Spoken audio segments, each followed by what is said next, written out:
Now, the examples you gave, let's put them into context. Jhalmaxi was the worst affected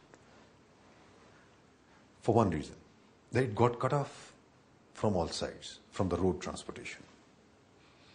But if you read the two articles which Jhalmaxi, Nawab Maxi's son, Saifullah, who was part of those operations, in which the military helicopters, ferried the logistics, and you might have seen those photographs.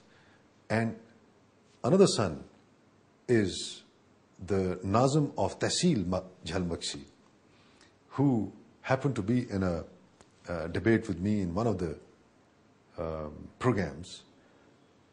They never say that there was any slackness on the part of the relief organizations. There were some administrative issues. Like, for example, if the relief is lying and the weather is bad, the flying can't be done. And therefore, when the road network is blocked, the only way is helicopters. And as the weather would clear, the helicopters would reach. But imagine the thousands of people need much more than what one helicopter can carry, or 4 helicopters can carry. Now, when there is 40,000 square kilometer, 16 districts of Balochistan involved, and you move your helicopters immediately from most of the places, we don't forget that we are also doing operations on the western borders. So the helicopters were moved. No amount of helicopter fleet is sufficient unless the roads are open. Remember that.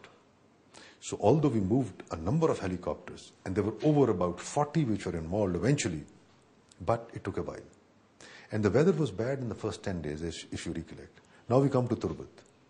Turbat, there were a number of villages close to the airport which were still underwater. That's what you were saying. But didn't you see that we were unloading the C-130s when the water was just next to the airstrip? They were standing on the hard surface, and just 2 feet away, it was all submerged area. The point is, cyclone activity generates so much of rain that it almost overwhelms. We have been flying in a very, very bad weather in Turbat and places like that.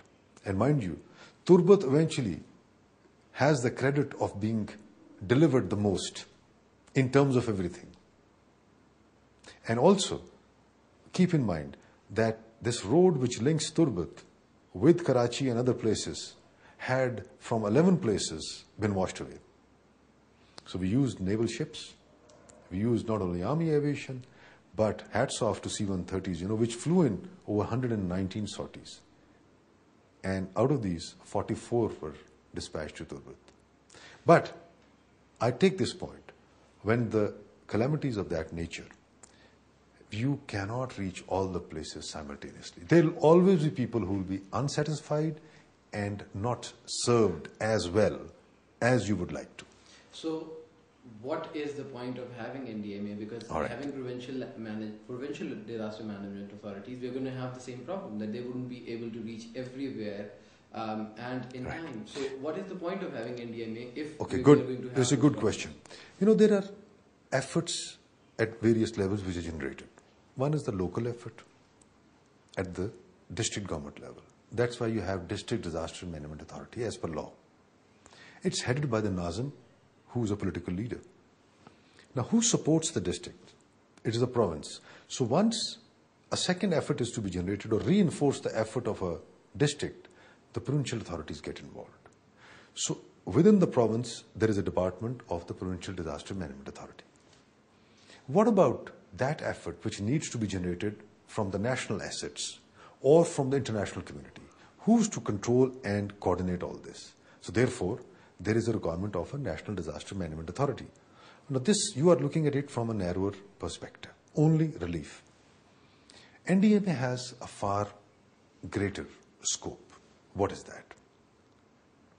It is to generate certain capacities much before any kind of a disaster happens.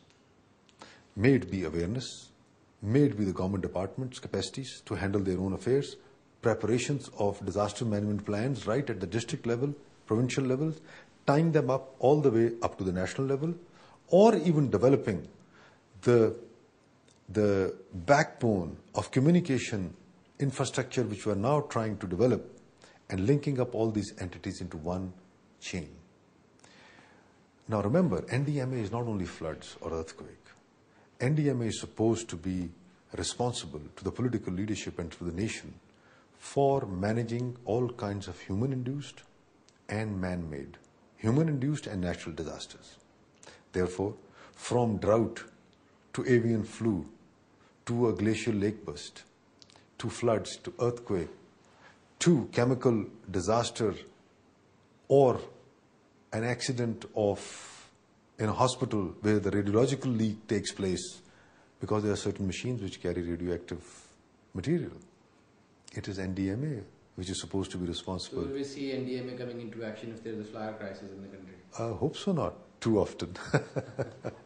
Okay, moving swiftly back to the earthquake area. What is the status of the fault line? What are the seismic surveys saying? How prone is this area to another earthquake, if not of that magnitude, probably a lower magnitude or something probably bigger than that? Is that a possibility? Yes. In short, yes. Now, without creating any scares, see the amount of energy which is pent up in this belt, Himalayan belt, is too much. Already. Surveys, scientific analyses tell us that this seismic belt, which runs through Himalayas all the way up north towards Nepal, has a lot of energy trapped. So, when can that energy be released at various pockets? It is anybody's guess. What will be the scale on the Richter scale? Again, it's a guess. But generally, scientists say that, God forbid, should there be an accident of that kind, it will be more than what we have already seen. Right. Now, so, coming on to the second part of your question as to what is the seismic zoning within the country. Unfortunately, Pakistan is crisscrossed by various fault lines.